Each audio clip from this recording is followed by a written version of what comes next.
तेरे पसीने की हर एक बूंद को मैं मोती सा चमकाऊंगा, तू सपने बड़े देखना मैं करके दिखलाऊंगा। दोस्तों आप सभी का स्वागत करता हूं आपके प्यारे से यूट्यूब चैनल एम क्लासेज पर। आज का ये वीडियो आप सभी की परीक्षा को नस्ते नाबूद करने के लिए काफ़ी ज़्यादा इंपॉर्टेंट होने वाला है। जो आपकी एग्जाम होने वाली है इकोनॉमिक्स की 2024 में, उसका मैं वायरल क्वेश्चन पेपर लेकर आप सभी के लिए आ चुका हूँ। यदि बच्चों आपने इस क्वेश्चन पेपर को सोल्व कर लिया तो आप ऑब्जेक्टिव क्वेश्चन में से 30 ऑब्जेक्टिव क्वेश्चन आराम से बना दोगे। तो वीडियो को पूरा देखिएगा। यदि चैनल पहली बार आए हो तो भाई चैनल को सब्सक्राइब भी कर लीजिएगा। तो वीडियो को स्टार्ट करते हैं।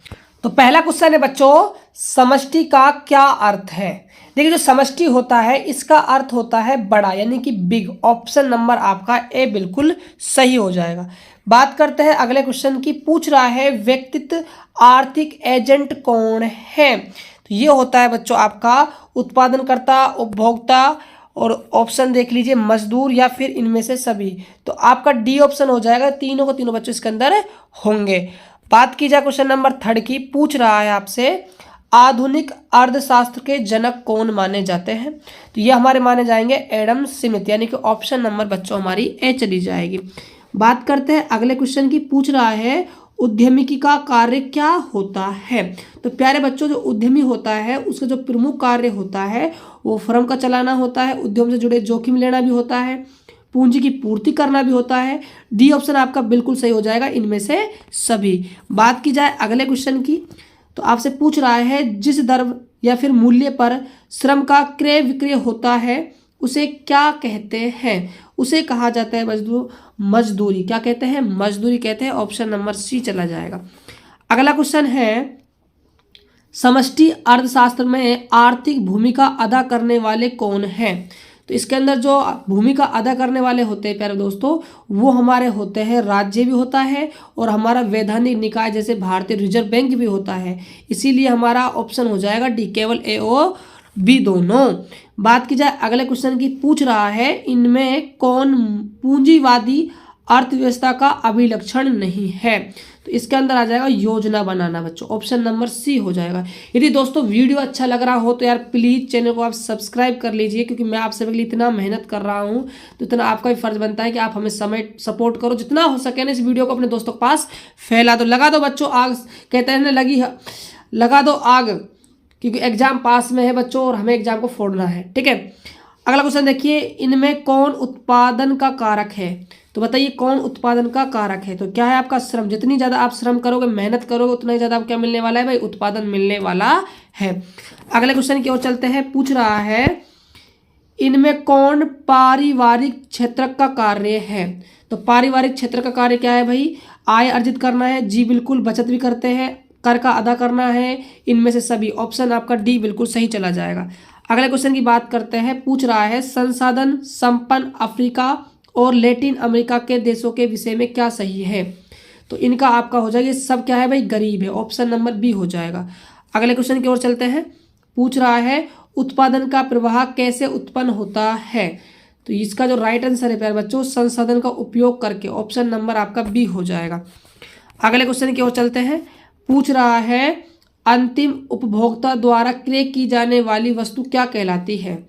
तो इस वस्तु को कहेंगे हम उपभोग वस्तु। ऑप्शन आपका ए बिल्कुल सही हो जाएगा। अगला क्वेश्चन है इनमें कौन अंतिम उपभोग वाली उपभोक्ता वस्तु है जिसका आगे रूपांतरण नहीं हो सकता। तो ये है भाई आपकी कमीज। ऑप्शन नंबर आपका डी हो जाएगा। बात की जाए नेक्स्ट क्वेश्चन की।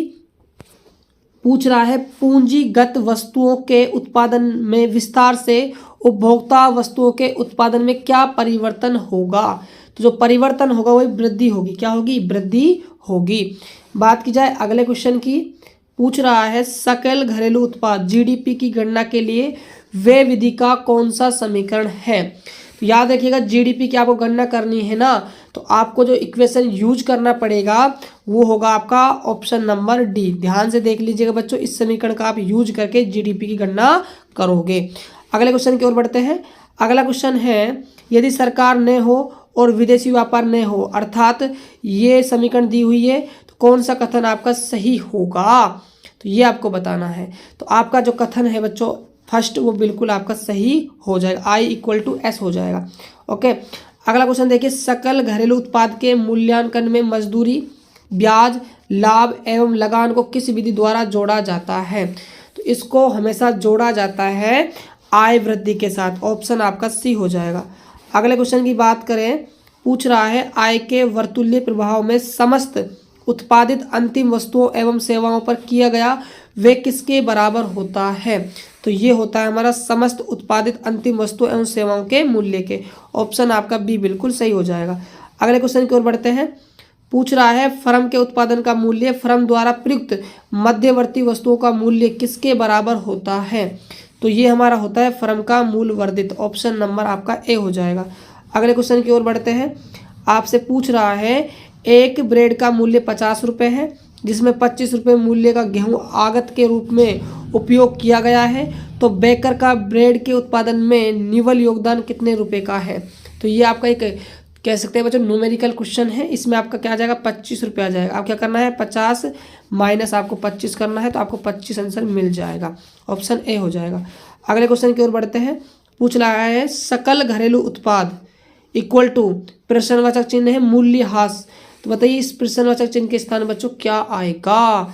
तो इसके स्थान पे आ जाएगा निवल घरेलू उत्पाद। ऑप्शन नंबर बी हो जाएगा। अगला क्वेश्चन देखिए, 2023 के मूल्य सूचकांक के लिए चालू वर्ष कौन होगा? चालू वर्ष कौन होगा? तो बताइए भाई चालू वर्ष कौन होगा? आपका 2023 हो जाएगा। ऑप्शन नंबर डी हो जाएगा।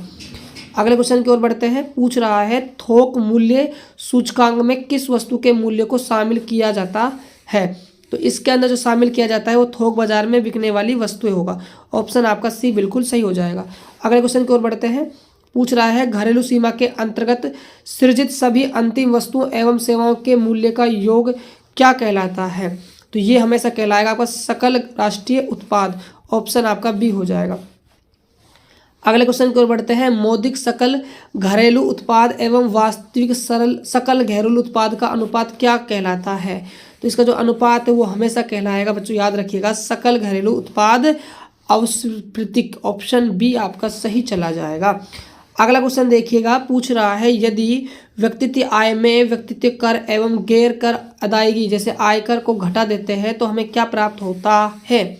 क्या प्राप्त होगा भाई बताइए? तो हमें हमेशा व्यक्तित्व प्रायोज्य आय प्राप्त होगी। ऑप्शन आपका सी हो जाएगा, सॉरी बी हो जाएगा बच्चों। क्या हो जाएगा? बी। बात की जाए अगले क्वेश्चन की, तय क्वेश्चन नंबर 27 की, पूछ रहा है यदि किसी अर्थव्यवस्था में वस्तुओं की कीमत दुगनी हो जाती है और उत्पादन स्थिर रहता है तो वास्तविक आय में क्या परिवर्तन होगा? बताइए क्या परिवर्तन होगा प्यारे साथियों? तो इसमें कोई भी परिवर्तन नहीं होगा, याद रखिएगा। ऑप्शन नंबर आपका सी हो जाएगा। अगले क्वेश्चन की ओर बढ़ते हैं।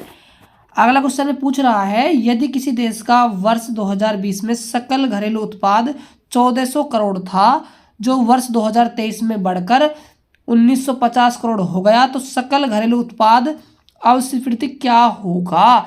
ये आपको बताना है। तो याद रखिएगा ये आपका ऑप्शन नंबर सी हो जाएगा बच्चों। 139.29 के लगभग आसपास होने वाला है। अगला क्वेश्चन देखिए, यदि मौद्रिक सकल राष्ट्रीय उत्पाद वाई हो और वास्तविक सकल राष्ट्रीय उत्पाद वाई हो तो सकल राष्ट्रीय उत्पाद अवस्फीति क्या होगा? तो इसमें जो आपका होने वाला है ए ऑप्शन बच्चों बिल्कुल सही आंसर चला जाएगा। अगले क्वेश्चन की ओर बढ़ते हैं, पूछ रहा है उपभोक्ता मूल्य सूचकांक में कैसे मूल्य शामिल किए जाते हैं? तो इसके अंदर खुदरा मूल्य को शामिल किया जाता है। ऑप्शन आपका ए हो जाएगा। अगला क्वेश्चन देखिए क्या है, पूछ रहा है मुद्रा के माध्यम के बिना आर्थिक विनिमय क्या कहलाता है? तो ये कहलाता है भाई आपका वस्तु विनिमय। ऑप्शन आपका बी बिल्कुल सही हो जाएगा। अगले क्वेश्चन की ओर बढ़ते हैं, पूछ रहा है लेन देन के उद्देश्यों से मुद्रा की मांग किस पर निर्भर करती है? तो ये आपकी करती है ए आय पर भी करती है, औसत मूल्य स्तर पर भी करती है, इसलिए आपका डी ऑप्शन हो जाएगा, ए और बी दोनों। अगले क्वेश्चन की ओर बढ़ते हैं, आपसे पूछ रहा है सट्टा के लिए मुद्रा की मांग किस ब्याज दर पर सर्वाधिक होती है? तो ये आपकी होती है न्यूनतम ब्याज दर आर मिनिमम पर। ऑप्शन ए आपका बिल्कुल सही हो जाएगा। अगले क्वेश्चन की ओर देखिए, M1 प्लस डाकघर बचत बैंकों में बचत जमाए किसकी भाषा है? तो ये जो आपकी भाषा है ये M2 की भाषा है। ऑप्शन आपका बी चला जाएगा। अगले क्वेश्चन की ओर बढ़ते हैं, पूछ रहा है किस जमा की परिपक्वता की अवधि निश्चित होती है? तो ये आपकी होती है अवधि जमा की। ऑप्शन आपका बी हो जाएगा। अगले क्वेश्चन की ओर बढ़ते हैं, पूछ रहा है आपसे भाई रिजर्व बैंक ऑफ इंडिया के मौद्रिक पूर्ति की परिभाषा में कौन सबसे तरल है? तो इसके अंदर आ जाएगा आपका M1, ऑप्शन डी हो जाएगा। अगले क्वेश्चन की ओर देखिए क्या है, पूछ रहा है किसी देश के मौद्रिक प्राधिकरण की संपूर्ण देयता को क्या कहते हैं? तो इसको हम बोलेंगे उच्च शक्तिशाली मुद्रा, ऑप्शन आपका बी हो जाएगा। अगले क्वेश्चन की ओर बढ़ते हैं, पूछ रहा है अतिरिक्त उपभोग और अतिरिक्त आय का अनुपात क्या कहलाता है? तो ये हमारा कहलाता है सीमांत उपभोग प्रवृत्ति, ऑप्शन सी हो जाएगा। अगले क्वेश्चन की ओर बढ़ते हैं, पूछ रहा है आपसे उपभोग का एक फलन दिया हुआ है, सी बार के विषय में आप क्या लिखोगे, क्या सही है बच्चों, ये आपको बताना है। तो इसके अंदर क्या है, सी को स्थिर माना जाता है, ऑप्शन आपका बी हो जाएगा। अगले क्वेश्चन की ओर बढ़ते हैं, ध्यान दीजिएगा। अगला क्वेश्चन क्या है बच्चों, निवेश को स्थिरांक क्यों माना जाता है, ये आपसे पूछ रहा है। तो इनमें से सभी तीनों ही आपके बिल्कुल सही आंसर चले जाएंगे। अगला क्वेश्चन देखिए क्या है, यदि सार्वजनिक ऋण भविष्य में निर्गत की वृद्धि पर नकारात्मक प्रभाव डालता है तो इसे क्या कहेंगे? तो बच्चों इसको कहेंगे हम बोझ, क्या कहेंगे, बोझ बन गया हमारे ऊपर, ऑप्शन नंबर बी हो जाएगा। अगले क्वेश्चन की ओर बढ़ते हैं, पूछ रहा है शिक्षा, स्वास्थ्य, निर्धनता उन्मूलन कार्यक्रमों को रोकने से आय पर क्या प्रभाव पड़ेगा? तो जो हमारी आय है ना वो क्या हो जाएगी, प्रतिकूल हो जाएगी बच्चों, ऑप्शन आपका बी हो जाएगा। अगला क्वेश्चन देखिए, इनमें से कौन सार्वजनिक वस्तु है? तो सार्वजनिक जो वस्तु है बच्चों, आपकी स्वच्छ वायु भी है, लोक शिक्षा भी है, राष्ट्रीय शिक्षा भी है, इसलिए आपको 3 हो जाएंगे, ऑप्शन नंबर डी चला जाएगा। अगले क्वेश्चन की ओर बढ़ते हैं, पूछ रहा है मंदी के दौरान कल्याणगत अदायगी से क्या धारिता करने में मदद मिलती है? तो इसमें हमें मदद मिलती है भाई उपभोग की, ऑप्शन आपका बी बिल्कुल सही हो जाएगा। अगले क्वेश्चन की ओर बढ़ते हैं, आपसे पूछ रहा है यदि सीमांत उपभोग प्रवृत्ति सी बराबर 0.75 हो तो सरकार अंतरण गुणन का मान क्या होगा? तो इसके अंदर हो जाएगा 4 भाई, ऑप्शन नंबर आपका ए बिल्कुल सही हो जाएगा। अगले क्वेश्चन की ओर बढ़ते हैं, उत्पाद के विदेशी व्यापार में व्यापार घाटा क्या होगा? तो व्यापार जो घाटा है आपका वो निर्यात माइनस आयात लेस देन हो जाएगा 0 के, ऑप्शन ए चला जाएगा। अगले क्वेश्चन की ओर बढ़ते हैं, खुली अर्थव्यवस्था के लिए संतुलन की शर्त क्या है बच्चों?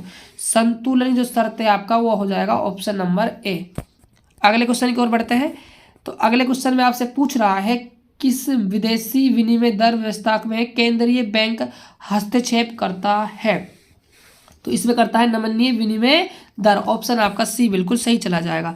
अगले क्वेश्चन की ओर बढ़ते हैं, पूछ रहा है इनमें से कौन विनिमय दर को नहीं दर्शाता है? तो बताइए कौन नहीं दर्शाएगा? तो ये आपका जो रुपीज जो 50 = 1 kg आलू है बच्चों, ये नहीं दर्शाएगा, ऑप्शन आपका डी चला जाएगा। अगले क्वेश्चन की ओर बढ़ते हैं, आपसे पूछ रहा है नमनीय विनिमय दर का निर्धारण किससे होता है? तो भाई इसका जो निर्धारण है बच्चों वो होता है आपका विदेशी कीमत स्तर से, ऑप्शन आपका सी बिल्कुल सही हो जाएगा। अगले क्वेश्चन की ओर बढ़ते हैं, इनमें से कौन वस्तुओं की श्रेणी में नहीं आता है? तो जो वस्तुओं की श्रेणी में नहीं आता है वो आपका हो जाएगा भाई चिकित्सा, ऑप्शन नंबर आपका डी बिल्कुल सही चला जाएगा। अगले क्वेश्चन की ओर बढ़ते हैं, आपसे पूछ रहा है अच्छी शिक्षा चाहिए तो विलासिताओं का त्याग करना पड़ेगा, यह कथन किसका उदाहरण है? यह कथन किसका उदाहरण है? तो यह है अवसर लागत का उदाहरण, ऑप्शन नंबर आपका डी हो जाएगा। अगले क्वेश्चन की ओर बढ़ते हैं, आपसे पूछ रहा है इनमें कौन अर्थव्यवस्था की केंद्रीय समस्या नहीं है? तो केंद्रीय समस्या भाई क्या नहीं है? तो इसे पैसा कैसे बचाया जाए, ये आपका हो जाएगा डी, ऑप्शन बिल्कुल सही हो जाएगा। अगले क्वेश्चन की ओर बढ़ते हैं, आपसे पूछ रहा है उत्पादन संभावना वक्र क्या दर्शाता है? तो जो हमारा वक्र है ना बच्चों ये अवसर लागत को दर्शाता है, ऑप्शन नंबर हमारा सी हो जाएगा।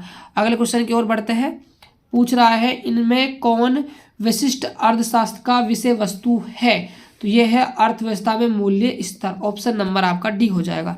अगले क्वेश्चन की ओर बढ़ते हैं, पूछ रहा है इनमें कौन मिश्रित अर्थव्यवस्था के गुण हैं? तो इसके अंदर आ जाएंगे भाई आपके निजी क्षेत्र एवं सरकारी क्षेत्र का सह अस्तित्व, ऑप्शन नंबर सी हो जाएगा। अगले क्वेश्चन की ओर बढ़ते हैं, तो अगले क्वेश्चन में आपसे पूछ रहा है बुनियादी स्वास्थ्य सेवाएं सभी लोगों को निःशुल्क उपलब्ध कराई जाए, यह अर्थव्यवस्था की कौन सी केंद्रीय समस्या है? तो ये जो समस्या है इन वस्तुओं का उत्पादन कैसे किया जाए, ऑप्शन नंबर आपका बी हो जाएगा। अगले क्वेश्चन की ओर बढ़ते हैं, आपसे पूछ रहा है मिश्रित अर्थव्यवस्था के आर्थिक क्रियाकलापों को दिशा का निर्धारण कौन करता है? तो जो दिशा का निर्धारण करता है बच्चों उपभोक्ता भी करता है, सरकार भी करती है, उद्यमी भी करता है, इसीलिए आपका तीनों करेंगे तो ऑप्शन नंबर डी चला जाएगा। अगले क्वेश्चन की ओर बढ़ते हैं। तो अगला क्वेश्चन है, पिछले 2 दशकों में भारतीय अर्थव्यवस्था में सरकार की भूमिका। तो बताइए, भूमिका बताइए। तो क्या हुई बच्चों, ये भूमिका हमारी कम हुई है भारतीय सरकार की। ओके, ऑप्शन नंबर ए हो जाएगा।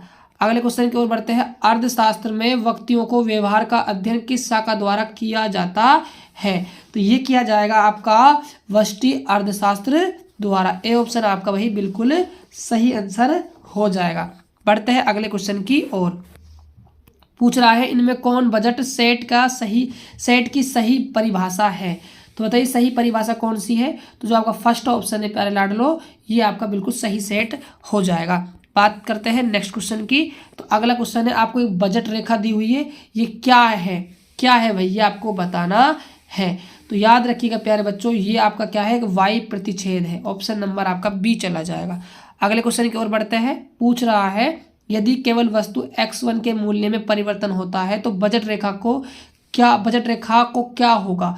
बजट रेखा को क्या होगा। तो बजट रेखा जो है y अक्ष पर क्या रह जाएगी, स्थिर रहेगी। ऑप्शन नंबर ए हो जाएगा। अगले क्वेश्चन की ओर बढ़ते हैं। पूछ रहा है, अनधीमान वक्र अक्ष मूल के प्रति ऊर्ध्वाधर होता है क्योंकि सीमांत प्रतिस्थापन दर है। तो बताइए इसका जो राइट आंसर है बच्चों क्या हो जाएगा, ह्रासमान हो जाएगा। ऑप्शन नंबर सी चला जाएगा। बात करते हैं अगले क्वेश्चन की। पूछ रहा है, वस्तु की कीमत और उसकी मांग की गई मात्रा को कौन सा वक्र दर्शाता है। तो उसको दर्शाएगा मांग वक्र। ऑप्शन नंबर ए हो जाएगा। बात करते हैं नेक्स्ट क्वेश्चन की। तो अगला क्वेश्चन है, एक रैखिक मांग वक्र आपको दिया हुआ है जहां डी मांग की मात्रा है, पी मूल्य है, किस कीमत पर मांग शून्य होगा। तो शून्य कहाँ पर होगा भाई, ये आपका होगा बी अपॉन पे ए पर। ऑप्शन नंबर सी हो जाएगा। अगले क्वेश्चन की बात करते हैं। चाय की कीमत घटने से कॉफी का मांग वक्र किस ओर शिफ्ट होगा। तो बताइए किस ओर ये शिफ्ट हो जाएगा, ये हमारा दाई ओर क्या हो जाएगा भाई, शिफ्ट हो जाएगा। ऑप्शन नंबर ए हो जाएगा। अगले क्वेश्चन की बात करते हैं। पूछ रहा है, लंबवत मांग वक्र के मूल्य मांग की लोच क्या होगी। तो इसकी जो लोच होने वाली है वो आपकी शून्य हो जाएगी। Option number A. अगले क्वेश्चन की ओर चलते हैं। आपसे पूछ रहा है, एक आयताकार अतिपरवलय मांग वक्र के हर बिंदु पर मांग की लोच का मान क्या होगा। तो इसमें होगा भाई आपका ऑप्शन नंबर सी। बात करते हैं अगले क्वेश्चन की। पूछ रहा है, उपभोक्ता आय में वृद्धि से किस तरह के वस्तुओं के मांग में गिरावट होती है। तो इसमें होती है निम्न स्तरीय वस्तुओं की। ऑप्शन नंबर सी हो जाएगा। अगले क्वेश्चन की बात करते हैं। पूछ रहा है, इनमें कौन परिवर्तित आगत नहीं है। तो जो आपका मशीन है बच्चों, ये बिल्कुल सही आंसर हो जाएगा। अगले क्वेश्चन की बात की जाए, अल्पकाल में किस आगत में परिवर्तन किया जा सकता है। तो इसमें आप परिवर्तित आगत करोगे। ऑप्शन नंबर आपका ए बिल्कुल सही हो जाएगा। बात करते हैं नेक्स्ट क्वेश्चन की। पूछ रहा है, यदि आगत की मात्रा 100 है और निर्गत की मात्रा 10,000 हो तो औसत उत्पाद क्या होगा। तो औसत उत्पाद बच्चों आपको बताना है। तो ये आपका 100 हो जाएगा भाई। ऑप्शन नंबर ए चला जाएगा। अगले क्वेश्चन की ओर बढ़ते हैं। यदि कारक 1 की x1 इकाई निर्गत की 40 इकाई उत्पादन करती है और x1 - 1 इकाई निर्गत की 30 इकाई उत्पादन करती है तो x1वीं इकाई का सीमांत उत्पादन क्या होगा। तो याद रखिएगा, जिसको सीमांत जो उत्पादन है बच्चों वो 10 इकाई रहेगा। कितना रहेगा, 10 इकाई रहेगा। अगले क्वेश्चन की ओर बढ़ते हैं। औसत स्थिर लागत वक्र का क्या आकार होता है। तो इसका आकार होता है आयताकार अतिपरवलय। ऑप्शन नंबर ए हो जाएगा। अगले क्वेश्चन की ओर बढ़ते हैं। पूछ रहा है, परिवर्तित अनुपात के नियम में क्या होता है। तो इस नियम में होता है सीमांत और औसत उत्पाद एक सीमा तक बढ़ते हैं फिर क्या है, घटते हैं। ऑप्शन नंबर बी हो जाएगी। अगले क्वेश्चन की ओर बढ़ते हैं। पैमाने का प्रतिफलन फल में किसमें एक साथ अनुपातिक परिवर्तन किया जाता है। तो ये क्या जाएगा, स्थिर संसाधनों में। ऑप्शन नंबर आपका सी हो जाएगा। अगले क्वेश्चन की बात की जाए। पूछ रहा है, कुल स्थिर लागत वक्र एक्स अक्ष के सापेक्ष क्या होता है। तो ये होता है आपका समानांतर। ऑप्शन नंबर आपकी ए हो जाएगी। अगले क्वेश्चन की ओर बढ़ते हैं। पूछ रहा है, औसत स्थिर लागत वक्र की ढाल क्या होती है। तो इसकी जो ढाल होती है वो ऋणात्मक पाई जाती है। ऑप्शन नंबर सी हो जाएगा। अगले क्वेश्चन की बात की जाए। पूछ रहा है, पुणे प्रतिस्पर्धी फर्म की कीमत रेखा की ऊर्ध्व स्तरीय ऊंचाई किसके बराबर होगी। तो ये होगी मूल्य पी के बराबर। ऑप्शन नंबर ए हो जाएगा। अगले क्वेश्चन की ओर बढ़ते हैं। पूछ रहा है, पूर्ण प्रतिस्पर्धी फर्म के लिए सीमांत आगम इक्वल टू औसत आगम इक्वल टू प्रश्नवाचक चिन्ह पूछ रहा है भाई, किसके बराबर होगी, तो ये होगी आपकी कीमत के बराबर, ऑप्शन नंबर बी चला जाएगा। अगले क्वेश्चन की बात की जाए प्यारे बच्चों, पूछ रहा है किसी प्रतिस्पर्धी फर्म के प्रति इकाई लाभ की गणना किस चर से की जाती है, जहां AR माइनस सीमांत आगम, AC बराबर औसत लागत, MC बराबर सीमांत लागत और MR बराबर सीमांत आगम है। तो इसका राइट आंसर हो जाएगा ऑप्शन नंबर सी, संतुलन पर MR माइनस MC से। ओके बच्चों, अगले क्वेश्चन की ओर बढ़ते हैं। अगला क्वेश्चन है, इनमें से कौन अल्पकाल में उत्पादन बंदी बिंदु है, तो बताइए क्या होगा, तो औसत लागत वक्र की न्यूनतम बिंदु, ऑप्शन नंबर आपका ए बिल्कुल सही हो जाएगा। बात करते हैं नेक्स्ट क्वेश्चन की, तो अगला क्वेश्चन है, सामान्य लाभ की स्थिति में फर्म को कितना लाभ होगा, तो इसको जो लाभ होने वाला है बच्चों, ऑप्शन नंबर डी हो जाएगा, तीनों ही लाभ इसको मिलेंगे। बात करते हैं अगले क्वेश्चन की, पूछ रहा है किसी प्रतिस्पर्धी फर्म को अल्पकाल में हानि हो रही है, ये कब संभव है, तो भाई ये तभी संभव है जब AR लेस देन होगा AC के, ऑप्शन नंबर डी चला जाएगा। अगले क्वेश्चन की ओर बढ़ते हैं, किसी फर्म का अल्पकालीन पूर्ति वक्र क्या होता है, तो ये होता है औसत परिवर्तित लागत वक्र के न्यूनतम बिंदु से ऊपर सीमांत लागत वक्र, ऑप्शन नंबर ए चला जाएगा। अगले क्वेश्चन की ओर बढ़ते हैं, पूछ रहा है यदि औसत लागत वक्र संतुलन के बिंदु पर औसत आगम वक्र के नीचे हो तो फर्म को क्या होगा, तो क्या होगा भाई फर्म को, तो ये हो जाएगा आपका अधिसामान्य लाभ, ऑप्शन नंबर बी चला जाएगा। अगले क्वेश्चन की ओर बढ़ते हैं, पूर्ति की मात्रा में प्रतिशत परिवर्तन भाग मूल्य में प्रतिशत परिवर्तन क्या आएगा प्यारे बच्चों, ये आपको बताना है, तो ये आपका आएगा पूर्ति की कीमत लोच, ऑप्शन नंबर आपका बी चला जाएगा। अगले क्वेश्चन की ओर बढ़ते हैं, आपसे पूछ रहा है असमानता P1x प्लस में P2x less than equal to M को क्या कहा जाता है, तो इसको हम क्या बोलेंगे प्यारे बच्चों, ये आपको बताना है, याद रखिएगा इसको हम बोलेंगे budget set, option number C चला जाएगा। अगले क्वेश्चन की ओर बढ़ते हैं, पूछ रहा है बजट रेखा की प्रवणता किससे परिभाषित होती है, तो ये परिभाषित होती है भाई ऑप्शन नंबर ए से, ऑप्शन नंबर ए बिल्कुल सही हो जाएगा। अगले क्वेश्चन की बात करते हैं, एक अदाकारी फर्म के लिए वस्तु की कीमत किस प्रकार निर्भर करती है, तो ये करती है वस्तु की बेची गई मात्रा पर, ऑप्शन नंबर ए बिल्कुल सही हो जाएगा। अगले क्वेश्चन की ओर बढ़ते हैं, पूछ रहा है बाजार संतुलन में किन दो चरों का निर्धारण होता है, तो मूल्य और लागत का भाई निर्धारण किया जाता है, ऑप्शन नंबर बी हो जाएगा। अगले क्वेश्चन की ओर बढ़ते हैं, पूछ रहा है अदृश्य हाथ का बाजार में क्या भूमिका है, तो इसकी जो भूमिका है वो अदृश्य हाथ कीमत में परिवर्तन कर देता है, ऑप्शन नंबर ए हो जाएगा। अगले क्वेश्चन की ओर बढ़ते हैं, तो देखिएगा क्वेश्चन नंबर 94, पूछ रहा है संतुलन मूल्य PE से कम मूल्य पर क्या होगा, तो अधिमांग हो जाएगा भाई, क्या हो जाएगा अधिमांग, ऑप्शन नंबर ए। अगला क्वेश्चन है, यदि मांग वक्र स्थिर हो और पूर्ति वक्र दाईं शिफ्ट करता है तो वस्तु के मूल्य में क्या परिवर्तन होगा, तो ये क्या है हमारा मूल्य भाई घट जाएगा, ऑप्शन नंबर सी हो जाएगा।